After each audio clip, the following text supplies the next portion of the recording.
I'm in between the A30 and the Southern Perimeter Road just by Heathrow. In those tanks over there is the whole of the refined petroleum product supply for the southeast. So if you're going to fill up your bike or car or van with unleaded or diesel, it will have come from there. I used to work in this. I used to do petroleum distribution, so it's one of the few things that I actually know something about.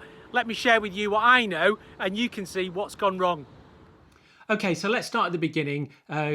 Petroleum products such as unleaded, aviation fuel, diesel, they come from refineries, and there's a handful of operational refineries around the UK. If you take a look at this picture, then you'll see that they're all around the coast, and that's because they need access to deep water ports, because a lot of our crude in the UK doesn't only come from the North Sea, where it comes through pipelines to Grangemouth, it also mostly comes by huge crude carrier, those massive oil tankers from the Middle East or from all around the world. It comes from Norway, it comes from the Far East, it comes from all around the world to the UK for processing in refineries. The refinery that I know the most about is the one that's based down in Southampton at Fawley. It used to be the biggest oil refinery in the UK. It could still be, processes around 300,000 barrels of oil a day when I kind of was intimate with its operations. It's uniquely located to serve the southeast. So if you fill your car up or van or bike in the southeast, the chances are that the fuel that's gone into your vehicle came from Fawley. Now there's a pipeline that goes from Fawley to West London, to that terminal that I was kind of just round the back of at the start of this video, and product goes up through that pipeline, goes in a particular sequence, but the way that the sequence runs is so that a higher grade product will drop into a lower grade product. Now, how do you actually make that happen? Well, you put one batch through and you keep it at a super high pressure, and then you put the next batch of a different product through. And does it mix at the edge? Yes, you do get an interference. You get a phase that happens where those two products mix. And what you can do using density meters is when the density of the product changes, you can filter off that bit and either send it back to the refinery or you can drip feed it into a lower grade product.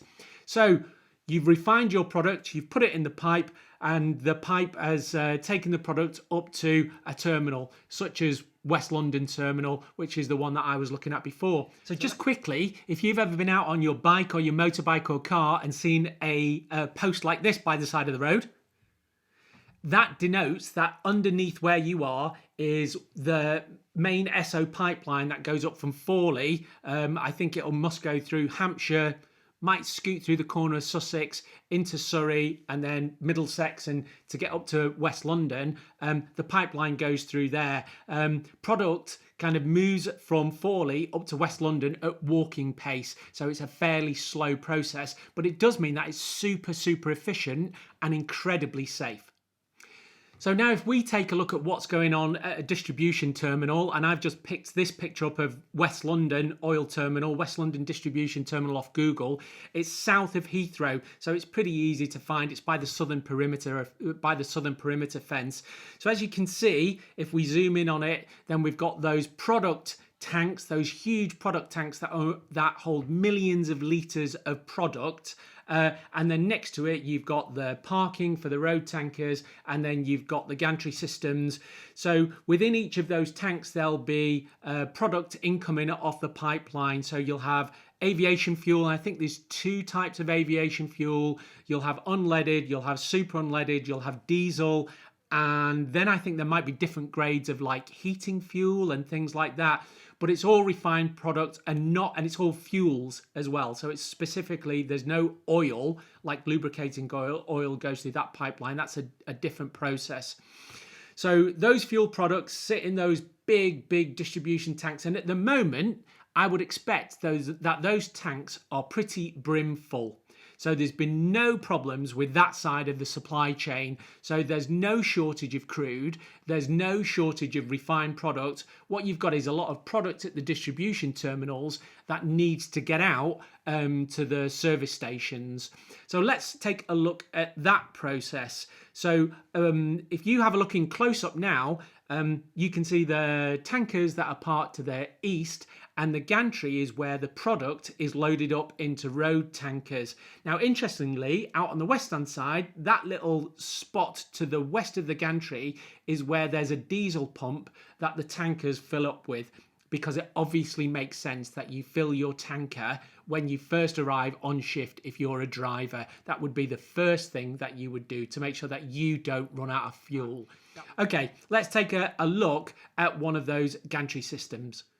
So the driver will turn up, he'll get into his road tanker, there'll be a series of checks to make sure that the tanker is roadworthy, and then he'll pull up at the gantry. And here's a gantry, and this is the first thing that you can see about it is that it's got bottom loading pipes. So the days that road tankers were filled from the top are long gone, because who needs a driver on the top 12 feet up in the air, especially on a hot day when you've got petroleum products? So people used to fall over off those tankers pretty frequently. So all that went in the late 70s, 80s basically, and by the 90s when I was doing it, there was no top loading of road tankers. And as you can see, those fill nozzles along there are in a particular sequence, and I can't remember the color coding. I think black was diesel, I think the blues were unleaded, and I think the red was leaded, but this was kind of back in the day. This was a little bit of a while ago. So the terminal automation system matches together 3 or 4 pieces of information. So it will know the order that needs to be filled into the vehicle that the site manager, the service station site manager, has requested. So the service station site manager might have said, I want 25,000 litres of unleaded and 5,000 litres of diesel. The terminal automation system also knows the size and shape of the road tanker, because road tankers aren't all the same. And the terminal automation system will also know if that driver is competent and certified to use that gantry system and to deliver to that site, because it's complicated. So a quick word about road tankers. Road tankers tend to be pretty new, okay? So it's rare that you see a ropey looking road tanker on the road.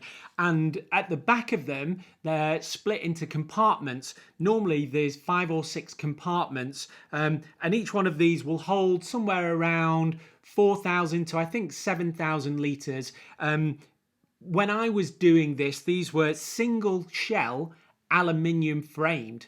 Okay, so if you burst one of these, that's going to be a bad day. And you tended to try and configure the loading of the road tanker to reflect the offset pipes at the service station, and we'll take a look at some offset pipes in a second. So you load through the bottom using the gantry system that we just saw a picture of, and then you drop out through the bottom as well. So let's go and take a look at some service stations. So this is a premium Shell site, and it's got this very specific Shell starting grid layout where all the pumps are lined up like a starting grid on a Grand Prix. The offset fill pipes are just behind that little brick wall over there where that van are, and there's some video here which shows how they're set up. So underneath this forecourt, there's a series of big fiberglass tanks that are bedded in on gravel and sand. Each one's about 25,000, 30,000 litres. And when the tanker gets here, there'll be a little kind of checkpoint that happens between the site operator and the driver to make sure that there's capacity for the tanker to offload the gasoline and the diesel into these tanks, because what you don't want is the tank overflowing and you get refined product here. That's a bad day. So these are the fill pipes here, and the tanker will turn up. There'll be a conversation that happens between the site operator. They'll make sure that there's enough space in the tanks for the tanker to offload, and then the tanker driver, in probably the most difficult part of the operation, has to make sure that he gets all of the product into those tanks without having a crossover.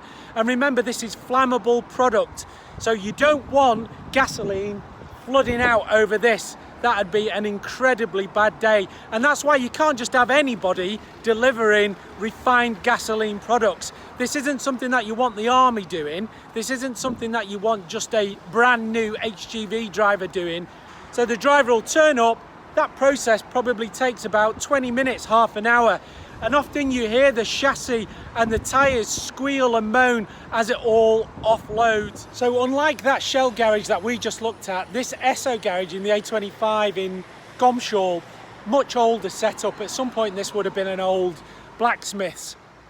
Underneath here are the fiberglass tanks, but the offset pipes are actually underneath those grid covers there. Now to get into this in a tanker, you have to reverse up into it, and that means that you're blocking the main A25 here and you're performing quite a complicated reverse in a full tanker carrying 30,000 litres of petrol or diesel across this road against this wall to drop off your product into those underground offset pipes over there. Again, this isn't something that a new HGV driver is going to be doing. Now, when I was in distribution, we didn't call tanker drivers. We called them something like delivery technicians because it's pretty technical. You've got to load the product onto the vehicle and make sure you do that in the right way. Get it to the site without getting involved in any road traffic accidents. You need to be calm, you need to be professional, you need to be looking at the road ahead, and then you need to discharge the product again in a super safe way. So this is, you know, the pinnacle of HGV driving in my opinion.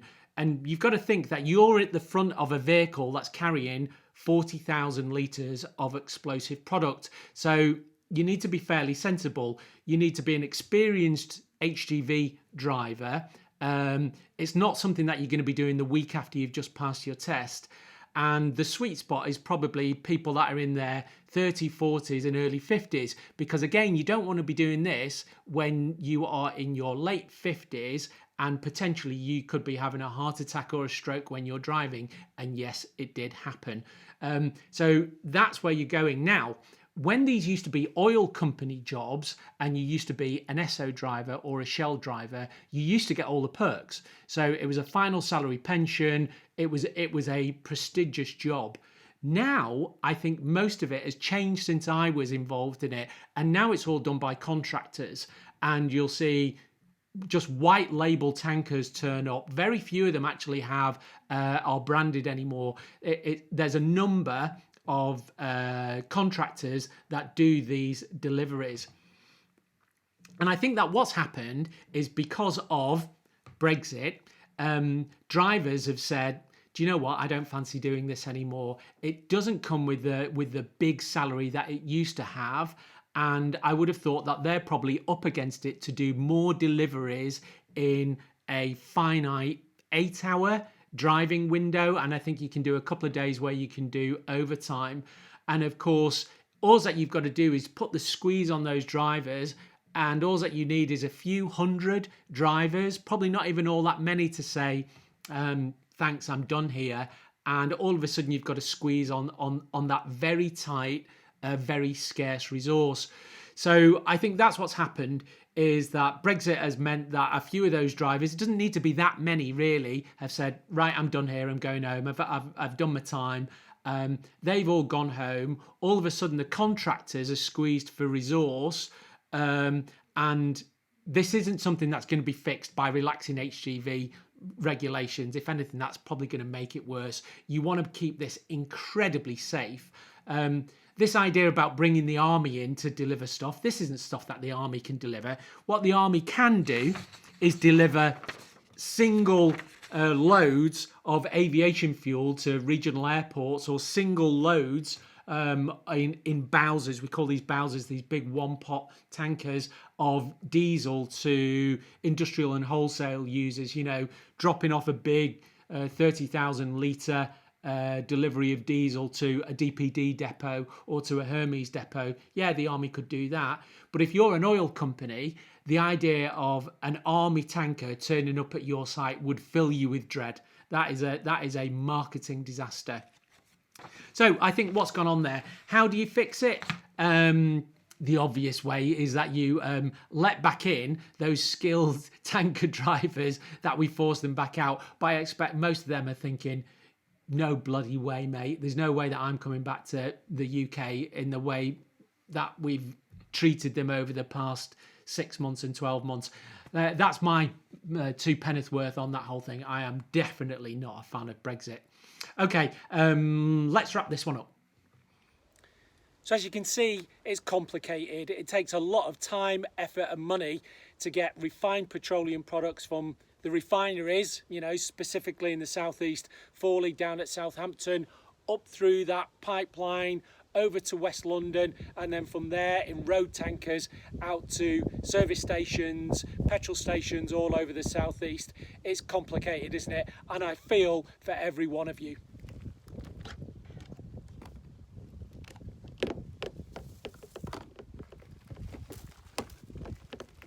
Go electric.